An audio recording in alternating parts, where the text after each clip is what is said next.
There is something your brain started that it never finished. You do not know what it is yet, but your brain does, and it has been waiting for you to come back to it. Think about the last time you had a genuinely restful day. No deadlines, no obligations, nothing asked of you. And by evening, you were exhausted. Not your body, something else. And that night, when you finally lay down, silence did not come. Instead, a conversation arrived, one you had already had, or wished you had. A moment replaying itself, with no instruction from you. You have been here before. You will be here again. And you have probably blamed yourself for it. You should not have. What is happening to you has a name. 2 of them, actually. And by the end of this, you will understand something your brain has been doing, without your permission, your entire life. This is not a self-help video. There are no 5 steps, no morning routines, no optimization. There is only a more accurate name for what you have been living, and the strange relief that comes from finally having one. In 1998, a psychologist named Roy Baumeister conducted a series of experiments. He wanted to understand why people make worse decisions as the day progresses.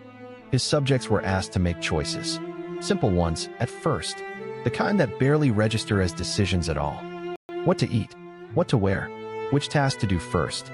After hours of small decisions, their ability to regulate their own behavior collapsed. Not gradually, noticeably, measurably. They gave in to temptation, to impulse, to whatever required the least resistance, because resistance itself had become too costly. Baumeister called this ego depletion, the idea that self-control draws from a limited resource, a resource that depletes with use and does not replenish simply by stopping. Sitting still is not the same as restoring. Your body rests. The account does not. This is why judges make harsher rulings late in the afternoon. A study of over 1,000 parole hearings in Israel found that prisoners seen in the morning were granted parole over 60% of the time. Those seen at the end of the day were almost always denied. The law had not changed. The cases had not changed. The defendants had not changed. The judges had not changed. Only the resource had. Only the resource had. Now consider your own day. Not the exceptional ones. The ordinary ones. The ones you would describe as unremarkable. Before you left the house this morning, you had already made dozens of decisions. What to eat, whether to check your phone, which notification to dismiss, what to reply, what to ignore, whether to reply at all. The scroll does not feel like a decision, but it is. Thousands of them, compressed into 30 minutes, disguised as rest. Every piece of content you encounter asks something of you. Stay or move on, react or ignore, share or dismiss. Each one costs something. A fraction of a fraction, so small you never feel the individual deduction, only the total at the end of the day. And the bill arrives at night. If this is already familiar, stay. There is more to name. Subscribe. In 1927, a young graduate student named Bluma Zeigarnik was sitting in a cafe in Vienna. She noticed something about the waiter, something that struck her as unusual enough to investigate. He could hold in his memory every detail of every open order. Table 3 wanted their steak medium rare. Table 7 had asked for no onions. He remembered everything, with precision, without notes, without apparent effort, as if the information were simply present. But the moment an order was delivered, it vanished from his mind completely. Not faded, not blurred, gone, immediately and entirely. Zeigarnik took this observation back to her laboratory. She gave subjects a series of tasks. Some were completed in full. Others were interrupted before they could be finished, deliberately, precisely at the moment of near completion. Later, she asked them to recall what they had worked on. The interrupted tasks were remembered almost twice as well as the completed ones. The brain holds on to what it has not finished. It tags it, marks it as pending, returns to it unprompted. It is not a flaw. It is a feature. It flags incomplete tasks as active, as unresolved, as still requiring your attention. It keeps them in working memory until they are done, because in the world it evolved for, leaving things unfinished could mean death. This is the Zeigarnik Effect. It was designed by evolution to keep you alive. Do not forget the shelter you did not finish building. Do not forget the danger you did not resolve. In the ancient world, this mechanism saved lives. The shelter half built needed to be finished before the storm. The threat half resolved needed to be tracked until it was gone. In the modern world, it does not know how to stop, because nothing in the modern world ever fully closes. Your inbox is never at zero. Your to-do list grows faster than it shrinks. The conversation you meant to finish. The message you still have not answered. The article you saved to read later. The tab you have kept open for 11 days. Each one is a flag your brain is holding up, silently, without complaint, waiting for the closure that will not come. Each one costs something to maintain. If you have watched this far, your brain recognized something. Subscribe, and we will keep going.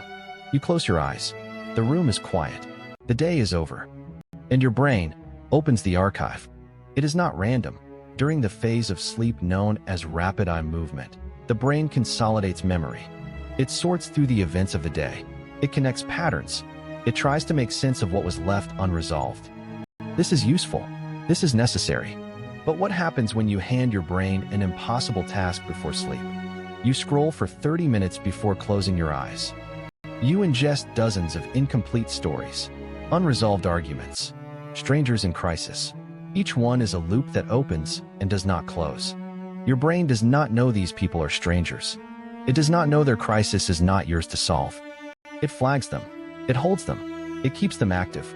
It cannot distinguish between what matters to you and what the algorithm decided to show you. And at 3 in the morning, it surfaces them. Not the strangers, necessarily. Your brain is efficient. It merges. It associates. It connects the stranger's unresolved crisis to your own unresolved thing. But the unresolved thing from your own life that was already waiting. The conversation, the decision, the thing you should have said, the thing you said and wish you had not, the email sitting in your drafts folder. The scroll did not cause this, but it opened the door. Here is where the two mechanisms meet. Ego depletion weakens the mental resources you use to regulate thought. When those resources are low, you cannot redirect. You cannot interrupt the loop. And the Zeigarnik Effect does not wait for you to recover. It surfaces unresolved material precisely when your defenses are lowest. At night, in the morning, before you are fully awake, in silence. The result is a cycle with no natural exit. You spend your day depleted by decisions. You arrive at night too depleted to close the loops. The loops surface while you sleep and disturb the rest that would have restored you. You wake depleted again. The day begins. This is not a personal failure. It is a structural one. The mismatch between the tool and the environment it now operates in. You were given a brain built for a world that had natural endings. Darkness ended the day. Silence ended the conversation. Distance ended the danger. The modern world removed those endings. The feed does not end. The inbox does not empty. The news does not stop. And your brain, built for closure, finds none. It keeps searching. It keeps the flags raised. It keeps the cost running. There is no clean solution to offer you here. Every article about this subject wants to give you a list. 5 habits. Free techniques. 1 simple trick.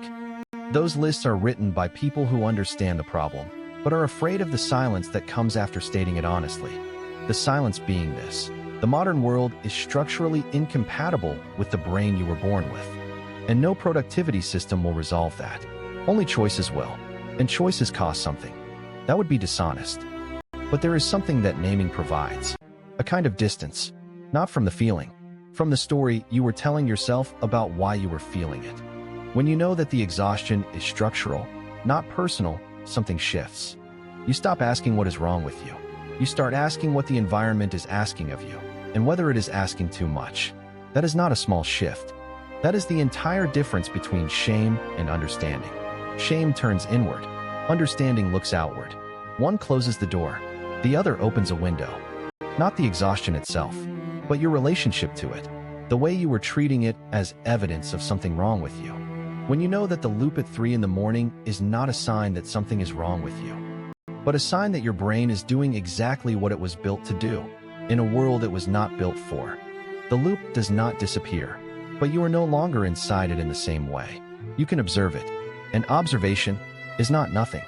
There is a day that is coming when you will do very little. And by evening, you will be exhausted. Now you will know why, not as consolation, as information. And that night, when the loop arrives at 3 in the morning, you will recognize it, not as a flaw, as a feature of a brain that is doing exactly what it was built to do, in a world it was never built for. Remember the first thing this video said to you. There is something your brain started that it never finished. Now you know what it was. You named it. That matters more than it might seem. To name something accurately is to stop being controlled by it without knowing why. Subscribe. There are more names where this came from.